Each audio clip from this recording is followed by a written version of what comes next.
Alors, bonjour à tous, heureux de vous retrouver, chers amis, en ce 6 janvier 2021, 8h23, heure du Québec. J'espère que vous allez bien, même si ça va mal. Il y en a un pour qui ça va vraiment mal et pour un groupe parlementaire pour qui ça va vraiment mal. On en parle encore, que ce que vous voulez, mais ça tire à sa fin.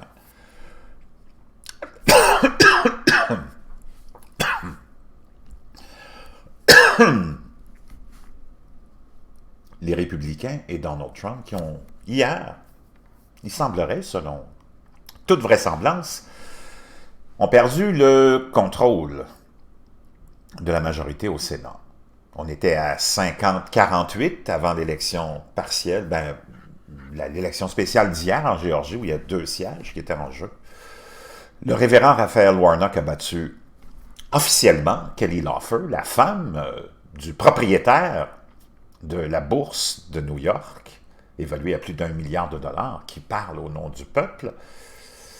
Et Jon Ossoff, petit-fils de Juifs qui ont survécu à l'Holocauste, imaginez-vous, ça fait toute une victoire pour les démocrates. Jon Ossoff ça devrait être confirmé aujourd'hui dans le milieu de l'après-midi parce que c'était un peu trop serré pour confirmer sa victoire, devrait battre David Perdue, un autre, David Perdue à Purdue, un autre qui était entaché de corruption dans ce qui semble être un scandale incroyable avec Kelly Loeffler, entre autres, mais plusieurs autres sénateurs, dans les débuts de cette année, plutôt de l'année dernière, 2019, quand on a vu la pandémie s'en venir aux États-Unis, ces gens-là ont eu des briefings spéciaux de la part des comités et des agences de renseignement, leur disant que c'était vraiment intense et grave ce qui s'en venait, et ont vendu toutes les actions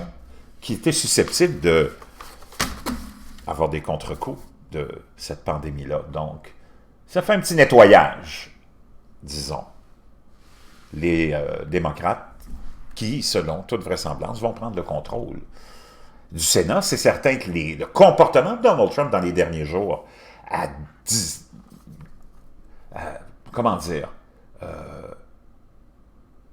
blasphémé contre le système électoral, surtout en Géorgie. Elle a traîné dans la boue à dire que c'est un système qui est non fiable, qui est corrompu. Mais ça a probablement incité plusieurs républicains à rester chez eux. Et ça donne ce que ça donne comme résultat. Aussi, le fait qu'ils n'aient pas pu s'entendre sur une aide de 2 000 $ au lieu de 6 000 $, un montant de 2 000 $ pour chaque Américain, ça n'a sûrement pas aidé la cause des républicains non plus. Alors que toutes les grandes entités ont eu beaucoup de trilliards de dollars, mais le petit monde, 2 000 $, un paiement unique de 2 000 $, c'était trop, on ne pouvait pas se permettre ça. Hey, la dette est énorme, mais les trilliards pour les grandes entreprises, les grandes banques et les fonds d'investissement spéculatifs, ça c'est bien correct. Mais 2 000 $ pour le petit monde, voyons donc, la dette, qu'est-ce que vous en faites? Donc on va aller faire un tour, parce que vous savez que je suis là pour vous amener de l'information, de la vraie, et non pas du délire d'enfants d'école ou de gens qui n'ont pas pris leurs médicaments, mais on va aller faire un tour dans les vraies nouvelles. Donc, une des dernières rumeurs, mais qui semble plus sérieuse que l'on pense, Donald Trump serait sur le point de fuir en Écosse. On sait qu'il a un grand complexe en Écosse, et il serait sur le point de fuir pour éviter d'être à l'inauguration. Ça serait une première. Imaginez-vous, Donald Trump a non seulement détruit la République, détruit les États-Unis, détruit le monde indirectement aussi, en 4 ans, réussi à vraiment mettre le monde sans dessus-dessous, avec sa haine, son racisme, sa division, ses attaques, son comportement de voyou. Pas un seul tyran dans le monde a eu un comportement comme celui de Donald Trump quand même. C'est tout à l'honneur des tyrans. C'est quand même, faut le faire, là. C'est quelque chose d'exceptionnel. Quand tu penses à des gens, des meurtriers en Syrie comme Kim Jong-un, Vladimir Poutine, tu parles de grands meurtriers, là, ils ont plusieurs meurtres sur leur tableau de bord, mais ces gens-là se sont pas comportés comme Donald Trump. C'est comporté. Il faut le faire quand même. Il faut le faire. C'est à noter. C'est à noter. Il serait sur le point de fuir en Écosse.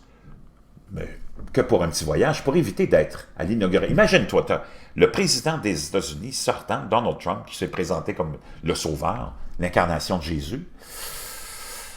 Je peux dire une chose, juste une parenthèse pour toutes les têtes de linotte conspirationnistes qui pensent qu'il y a une cabale de cannibales, mangeurs d'enfants qui nous gouvernent, puis que Donald Trump, avec Vladimir Poutine, était nommé par le Saint-Esprit et Dieu pour venir lutter. Là, je peux te dire une chose, si c'était vrai, là, même disons, admettons que c'est vrai tout ça, cette théorie-là, complotiste, ben, je peux te dire une chose, c'est pas des êtres immondes, des poubelles humaines, comme ces deux individus-là que le Seigneur ou le cosmos aurait choisi pour lutter contre la cabale de cannibales.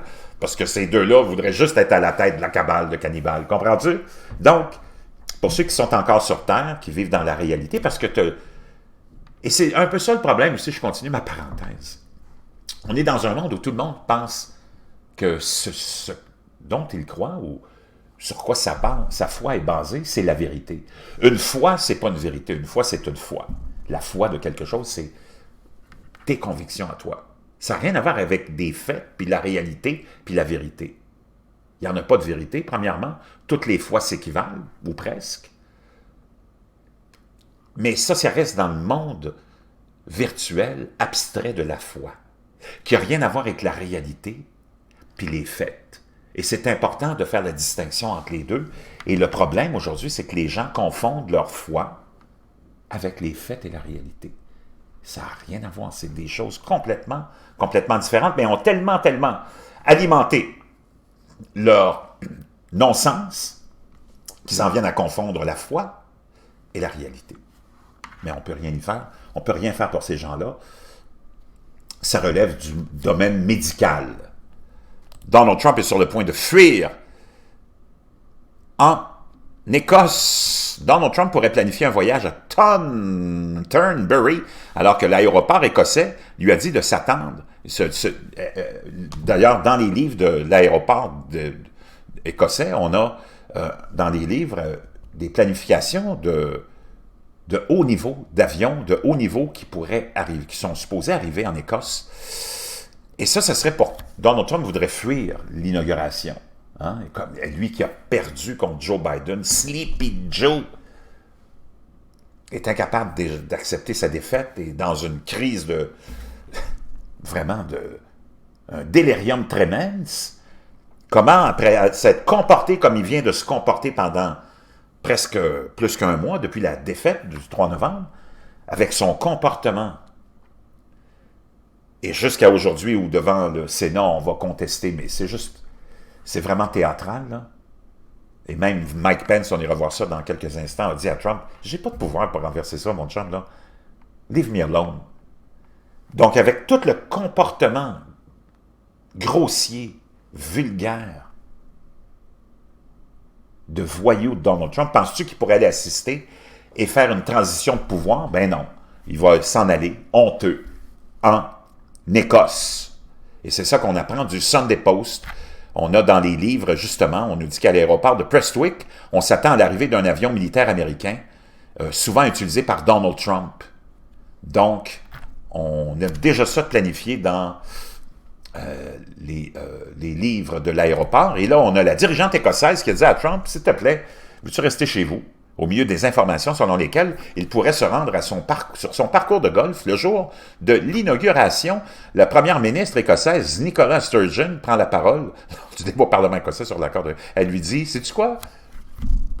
Reste chez vous, mon chum, on ne veut pas te voir ici. » La spéculation a commencé par une curieuse activité d'avions militaires américains qui aurait encerclé le complexe de golf Turnberry du président Donald Trump dans l'ouest de l'Écosse en novembre. Ensuite, le Sunday Post en Écosse a rapporté que l'aéroport de Glasgow a été informé de l'arrivée d'un Boeing 757 militaire américain, parfois utilisé par Trump,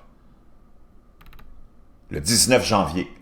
Donc, pour le 19 janvier, on aurait cette arrivée de cet avion. Le président américain, lors de sa dernière journée complète au pouvoir, pourrait-il se frayer un chemin vers son Écosse ancestrale pour prendre les liens de sa station fermée, manquant peut-être l'inauguration?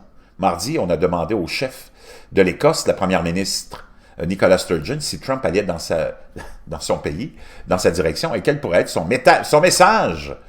Lors de son point de presse quotidien, la première ministre a déclaré « Je n'ai aucune idée des projets de voyage de Donald Trump. Vous serez heureux de le savoir. » Puis elle a ajouté « J'espère et je m'attends à ce que son plan de voyage immédiat soit de quitter la Maison-Blanche, mais au-delà de ça, je ne sais pas. » Sturgeon a prévenu Trump qu'il pourrait enfreindre la loi s'il venait. Nous ne permettons pas aux gens d'entrer en Écosse maintenant sans un but essentiel qui s'appliquerait à lui, tout comme cela s'applique à tout le monde.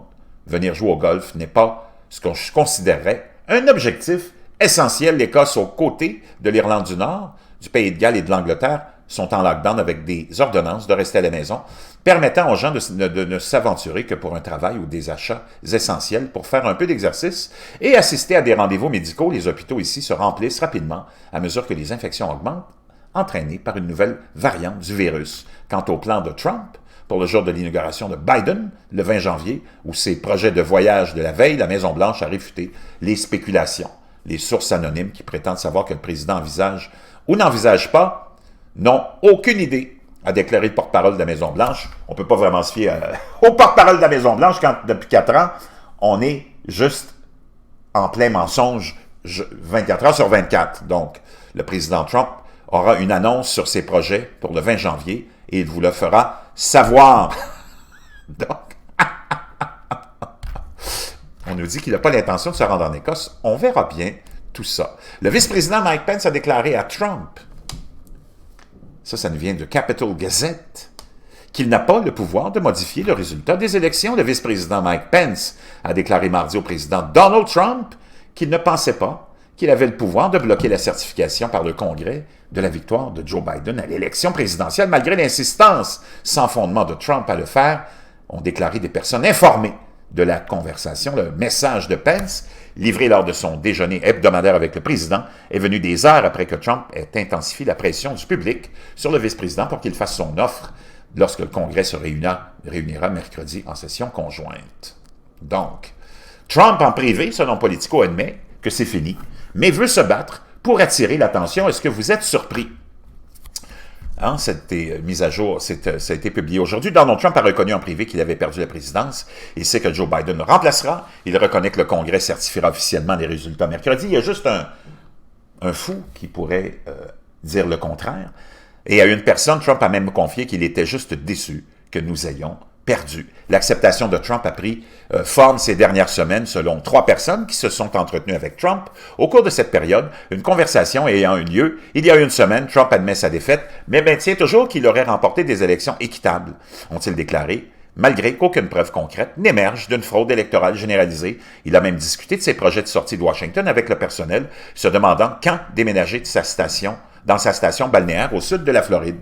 Selon l'une des personnes, parfois Trump retombe toujours dans la conviction que peut-être, juste peut-être, il pourrait d'une manière ou d'une autre remporter une victoire, le plus souvent en écoutant son petit groupe d'avocats, y compris l'ancien maire de New York, Giuliani, dont on n'entend plus vraiment parler, est disparu. Mais surtout, il continue son combat pour subvertir l'élection pour une raison trompienne, garder l'attention sur lui-même et donner à ses partisans ce qu'ils veulent, selon les personnes qui se sont entretenues avec lui. Le but est d'être toujours d'actualité et d'être toujours discuté dans les nouvelles, parce que Trump, c'est une bête de médias, a déclaré l'une des personnes. C'est quelqu'un qui est à la page 6 du New York Post depuis 40 ans.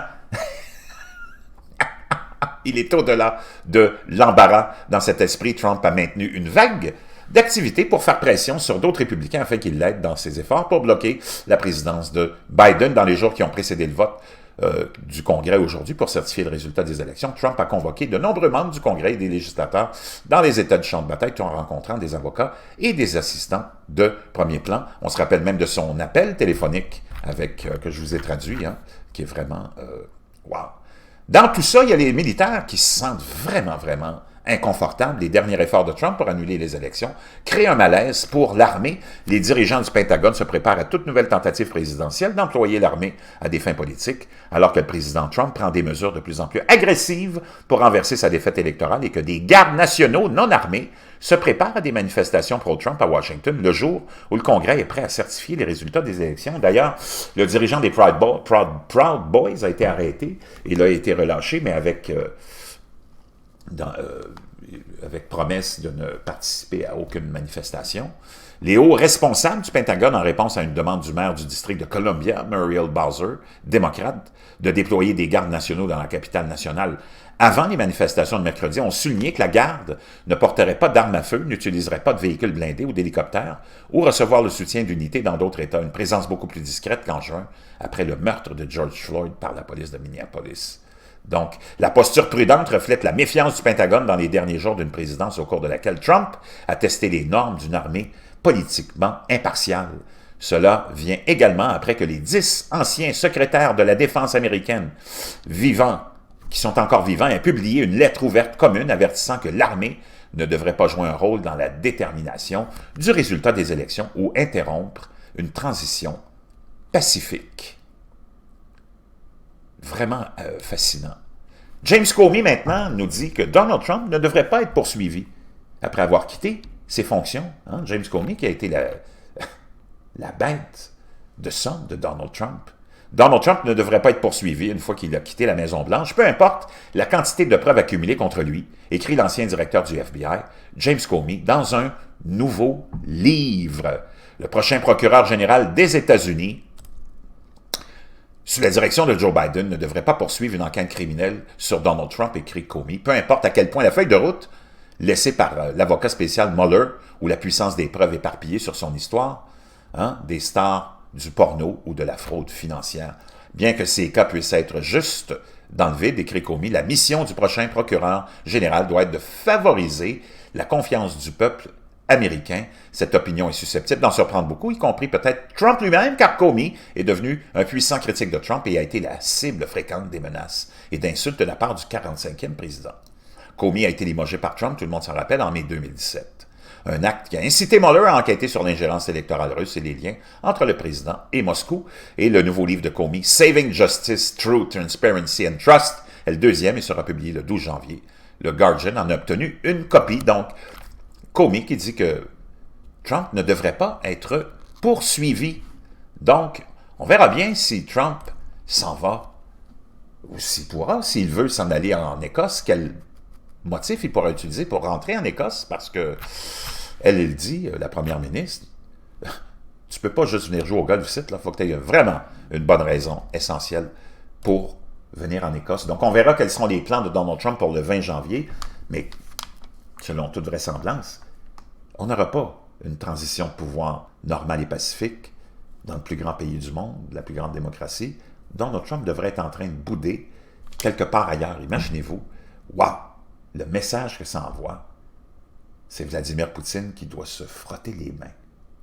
Justement, je vais revenir un petit peu plus tard sur cette Russie qui semble avoir effrayé beaucoup de monde depuis 4 ans en Europe et qu'on recommence à construire des unités de défense contre les envies, peut-être, expansionnistes de Vladimir, la Poutine.